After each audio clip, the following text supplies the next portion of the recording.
ಕೆಲಸ 5:30 ಆದ್ಮೇಲೆ ಏನು ಮಾಡಿಸ್ತಾರೆ ಅದನ್ನ ಓಟಿ ಅಂತ ಕರೀತಾರೆ. ಓಟಿ ಅಂದ್ರೆ ಡಬಲ್ ಪೇಮೆಂಟ್ ಕೊಡಬೇಕು. ಆದ್ರೆ ಕಾರ್ಮಿಕರು ಕೆಲವು ಟೈಮಲ್ಲಿ ಆ ಪ್ರೊಡಕ್ಷನ್ ಆಗಿಲ್ಲ ಅಂದಾಗ ಕೂರಿಸ್ತಾರೆ, ಫ್ರೀ ಕೆಲಸ ಮಾಡಕ್ ಕೂರಿಸ್ತಾರೆ. ಮತ್ತೆ ಅವ್ರ ಹತ್ರ ಪೆಂಡಿಂಗ್ ಇರುತ್ತೆ, ಪ್ರೊಡಕ್ಷನ್ ರೀಚ್ ಆಗಿರಲ್ಲ, ಅದನ್ನ 1 ಅವರ್ ಕುತ್ಕೊಂಡು ಮಾಡೋಗಿ ಅಂತ ಸೂಪರ್ವೈಸರ್ಗಳು ಕೂರಿಸ್ತಾರೆ. ಅದನ್ನ ಓಸಿ ಅಂತ ಕರೀತಾರೆ ಕಾರ್ಮಿಕರ ಭಾಷೆಯಲ್ಲಿ, ಓಸಿ.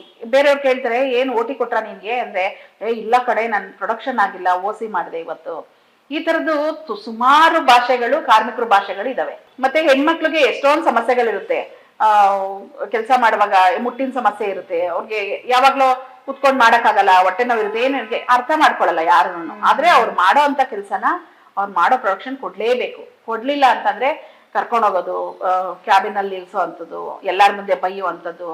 ಮತ್ತೆ ಕೆಲಸ ಮಾಡಕ್ ಆಗ್ಲಿಲ್ಲ ಅಂದ್ರೆ ಏನಕ್ಕೆ ಬರ್ತೀರಾ ಸಹಾಯಕ್ಕೆ, ಮತ್ತೆ ಪುಟ್ಕೋಸಿ ಒಲಿಯಕ್ ಬರ್ತೀರಾ, ಇಲ್ಲಿ ಏನು ನಿಮ್ಮ ಅಪ್ಪ ಬಂಡವಾಳ ಹಾಕೋಣ, ಈ ತರದೆಲ್ಲ ತುಂಬಾ ಭಾಷೆಗಳನ್ನ ಬಳಸಿ ಬೈಯುವಂಥದ್ದನ್ನ ಸೂಪರ್ವೈಸರ್ಗಳು ಮಾಡ್ತಾರೆ. ಮತ್ತೆ ಇಲ್ಲಿ ಸೂಪರ್ವೈಸರ್ ಗಾರ್ಮೆಂಟ್ ಫ್ಯಾಕ್ಟ್ರಿಯಲ್ಲಿ ಎಲ್ಲಾ ಟಾಪ್ ಲೆವೆಲ್ ಅಲ್ಲಿ ಇರೋದು ಎಲ್ಲಾರು ಗಂಡಸರೇ ಇದ್ದಾರೆ. ಟೈಲರ್ ಕೆಲಸ, ಹೆಲ್ಪರು, ಈ ತರದೆಲ್ಲ ಹೆಣ್ಮಕ್ಳಿದ್ದಾರೆ. ಹೆಣ್ಮಕ್ಳನ್ನ ಇದ್ರಲ್ಲಿ ನೀವ್ ಎಷ್ಟು ವರ್ಷ ಮಾಡಿದ್ರು ಪ್ರಮೋಷನ್ನೇ ಕೊಡಲ್ಲ. ಮತ್ತೆ ಇಲ್ಲಿ ಸರ್ವಿಸ್ ವೈಟೇಜು ಇಲ್ಲ. 30 ವರ್ಷದಿಂದ ಮಾಡ್ತಾ ಇದ್ರು ಅಷ್ಟೇ ಸಂಬಳ, ಇವಾಗ ಜಾಯ್ನ್ ಆದವ್ರಿಗೂ ಅಷ್ಟೇ ಸಂಬಳ.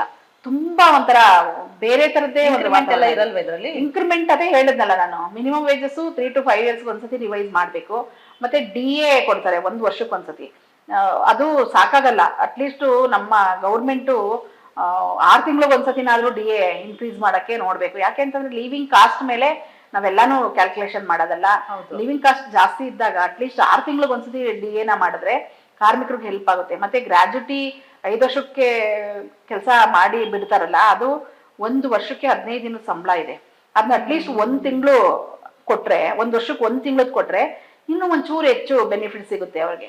ತುಂಬಾ ಕಷ್ಟ ಇದೆ, ಕಾರ್ಮಿಕರು ಸರ್ವೈವ್ ಆಗಕ್ಕೆ ತುಂಬಾ ಕಷ್ಟ. ಏನಂದ್ರೆ ಅವತ್ತಿಂದ ಅವತ್ತು ಜೀವನ ಮಾಡ್ಕೊಂಡು ಹೋಗ್ತಾ ಇದಾರೆ. ಮುಂದಿನ ಭವಿಷ್ಯಕ್ಕೆ ಅವರು ಯಾವ್ದನ್ನು ಸೇವ್ ಮಾಡ್ತಾ ಇಲ್ಲ ಎಲ್ಲೂ.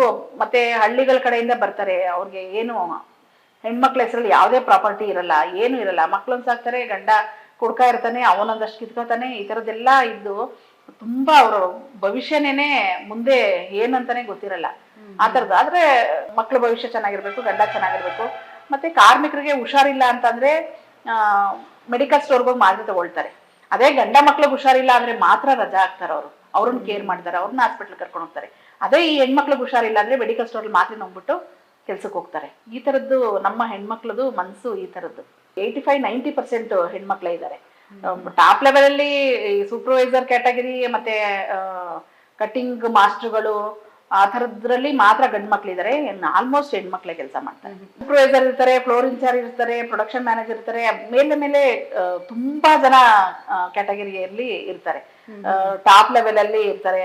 ಮತ್ತೆ ಬ್ರಾಂಡ್ಗಳ ಜೊತೆ ಕಮ್ಯುನಿಕೇಶನ್ ಮಾಡೋರು ಬೇರೆ ಇರ್ತಾರೆ, ಕಂಪ್ಲೇಂಟ್ಸ್ ನೋಡೋರು ಬೇರೆ ಇರ್ತಾರೆ, HR ಗಳು ಇರ್ತಾರೆ, ಮತ್ತೆ ವೆಲ್ಫೇರ್ ಆಫೀಸರ್ಗಳು ಇರ್ತಾರೆ. ವೆಲ್ಫೇರ್ ಆಫೀಸರ್ಗಳು ಈಗ ಸ್ವಲ್ಪ ಹೆಣ್ಮಕ್ಳು ಬರ್ತಾ ಇದಾರೆ. HR ಮತ್ತೆ ವೆಲ್ಫೇರ್ ಆಫೀಸರ್ ಸ್ವಲ್ಪ ಹೆಣ್ಮಕ್ಳಿದ್ದಾರೆ, ಅದ್ರಲ್ಲೂ ಜಾಸ್ತಿ ಜನ ಗಂಡ್ಮಕ್ಳೇ ಇದ್ದಾರೆ.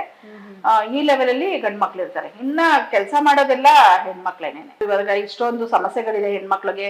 ನಾವು ಹೌಸಿಂಗ್ ವ್ಯವಸ್ಥೆ ಬಗ್ಗೆ ಕೇಳಿದೀವಿ, ಮತ್ತೆ ಮಿನಿಮಮ್ ವೇಜ್ ಜಾಸ್ತಿ ಬರ್ಬೇಕು ಅಂತ ಕೇಳಿದೀವಿ, ಮತ್ತೆ IC ಕಮಿಟಿ ಸೀರಿಯಸ್ ಆಗಿ ಇಂಪ್ಲಿಮೆಂಟೇಷನ್ ಮಾಡ್ಬೇಕಂತ ಕೇಳಿದೀವಿ, ಕಾರ್ಮಿಕರಿಗೆ ಸಪ್ರೇಟ್ ಆಗಿ ಲೇಬರ್ ಶೆಲ್ ಮಾಡ್ಬೇಕಂತ ಕೇಳಿದೀವಿ. ಆದ್ರೆ ಇಲ್ಲಿ ತನಕ ಯಾವ್ದನ್ನು ಇಂಪ್ಲಿಮೆಂಟೇಷನ್ ಆಗಿಲ್ಲ. ಆದ್ರೆ ಹೇಳ್ತಾ ಇದಾರೆ ಈ ವೇಜಸ್ ಏನೋ ಇವಾಗ ಜಾಸ್ತಿ ಮಾಡ್ತೀವಿ ಅಂತ ಹೇಳ್ತಾ ಇದ್ರೆ, ಇನ್ನೂ ಆಗಿಲ್ಲ. ಏನಾಗುತ್ತೋ ಗೊತ್ತಿಲ್ಲ. ತುಂಬಾ ಕಡಿಮೆ ಇದೆ. ಆದ್ರೆ ವೇಜಸ್ ಜಾಸ್ತಿ ಆದ್ರೆ ಸ್ವಲ್ಪ ಮಟ್ಟಿಗೆ ನಮ್ಮ ಕಾರ್ಮಿಕರು ಸುಧಾರಿಸ್ಕೊಳ್ತಾರೆ. ಸಂಬಳ ಬಿಟ್ಟು ಬೇರೆ ಏನು ಕೊಡಲ್ಲ. ವರ್ಷಕ್ಕೊಂದ್ಸತಿ ಬೋನಸ್ ಕೊಡ್ತಾರೆ, ಅದರಲ್ಲೂ 8.33% ಬೋನಸ್ ಕೊಡ್ತಾರೆ. ಅವ್ರು ಮಿನಿಮಮ್ 5 ವರ್ಷ ಕೆಲಸ ಮಾಡ್ಬೇಕು. ಕೆಲಸ ಮಾಡಿದ್ರೆ ಗ್ರಾಜ್ಯುಟಿ ಅಂತ ಕೊಡ್ತಾರೆ. ಅದೇ ನಾನು ಅವಾಗ್ಲೇ ಹೇಳ್ದಂಗೆ 1 ವರ್ಷಕ್ಕೆ 15 ದಿನ ಸಂಬಳ ಕೊಡ್ತಾರೆ, ಗ್ರಾಜ್ಯುಟಿ ಅಂತ ಬೋನಸ್ ಕೊಡ್ತಾರೆ. ESI PF ಕಟ್ ಮಾಡ್ತಾರೆ. PF ಅಲ್ಲಿ ಏನಂದ್ರೆ ಅವ್ರ ಕೆಲಸ ಬಿಟ್ಟಾಗ PF ಬರುತ್ತೆ, PF ದುಡ್ಡು ತಗೊಳ್ಬಹುದು. ಅಷ್ಟು ಬಿಟ್ರೆ ಬೇರೆ ಏನು ಬೆನಿಫಿಟ್ ಇಲ್ಲ.